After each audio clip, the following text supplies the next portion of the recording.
सत्येंद्र जैन को अब वापस जेल जाना होगा। दरअसल सत्येंद्र जैन को सुप्रीम कोर्ट से बड़ा झटका लगा है।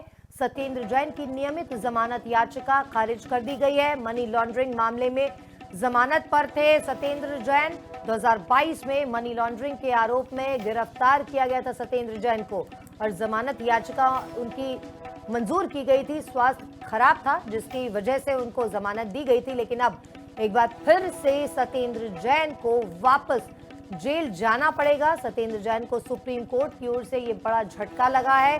दरअसल जमानत याचिका उनकी अब खारिज कर दी गई है। मनी लॉन्ड्रिंग मामले में नियमित जमानत याचिका मिली थी। 2022 में मनी लॉन्ड्रिंग का ये मामला सामने आया था, जिस दौरान सत्येंद्र जैन की गिरफ्तारी हुई थी और खराब सेहत के आधार पर उन्हें सुप्रीम कोर्ट से अंतरिम जमानत भी दी गई थी।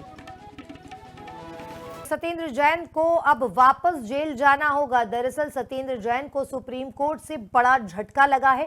सत्येंद्र जैन की नियमित जमानत याचिका खारिज कर दी गई है। मनी लॉन्ड्रिंग मामले में जमानत पर थे सत्येंद्र जैन। 2022 में मनी लॉन्ड्रिंग के आरोप में गिरफ्तार किया गया था सत्येंद्र जैन को और जमानत याचिका उनकी मंजूर की गई थी। स्वास्थ्य खराब था जिसकी वजह से उनको जमानत दी गई थी, लेकिन अब एक बार फिर से सत्येंद्र जैन को वापस जेल जाना पड़ेगा। सत्येंद्र जैन को सुप्रीम कोर्ट की ओर से ये बड़ा झटका लगा है।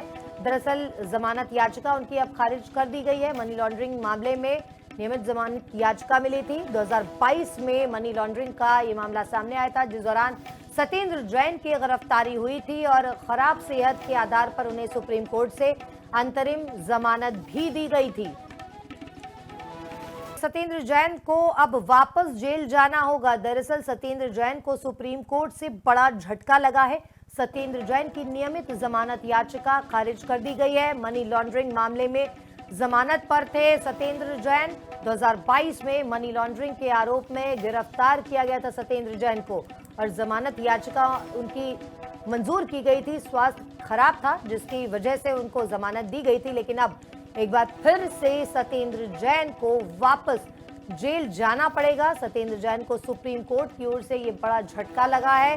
दरअसल जमानत याचिका उनकी अब खारिज कर दी गई है। मनी लॉन्ड्रिंग मामले में नियमित जमानत याचिका मिली थी। 2022 में मनी लॉन्ड्रिंग का ये मामला सामने आया था, जिस दौरान सत्येंद्र जैन की गिरफ्तारी हुई थी और खराब सेहत के आधार पर उन्हें सुप्रीम कोर्ट से अंतरिम जमानत भी दी गई थी। सत्येंद्र जैन को अब वापस जेल जाना होगा। दरअसल सत्येंद्र जैन को सुप्रीम कोर्ट से बड़ा झटका लगा है। सत्येंद्र जैन की नियमित जमानत याचिका खारिज कर दी गई है। मनी लॉन्ड्रिंग मामले में जमानत पर थे सत्येंद्र जैन। 2022 में मनी लॉन्ड्रिंग के आरोप में गिरफ्तार किया गया था सत्येंद्र जैन को और जमानत याचिका उनकी मंजूर की गई थी। स्वास्थ्य खराब था जिसकी वजह से उनको जमानत दी गई थी, लेकिन अब एक बार फिर से सत्येंद्र जैन को वापस जेल जाना पड़ेगा। सत्येंद्र जैन को सुप्रीम कोर्ट की ओर से ये बड़ा झटका लगा है। दरअसल जमानत याचिका उनकी अब खारिज कर दी गई है। मनी लॉन्ड्रिंग मामले में नियमित जमानत याचिका मिली थी। 2022 में मनी लॉन्ड्रिंग का ये मामला सामने आया था, जिस दौरान सत्येंद्र जैन की गिरफ्तारी हुई थी और खराब सेहत के आधार पर उन्हें सुप्रीम कोर्ट से अंतरिम जमानत भी दी गई थी।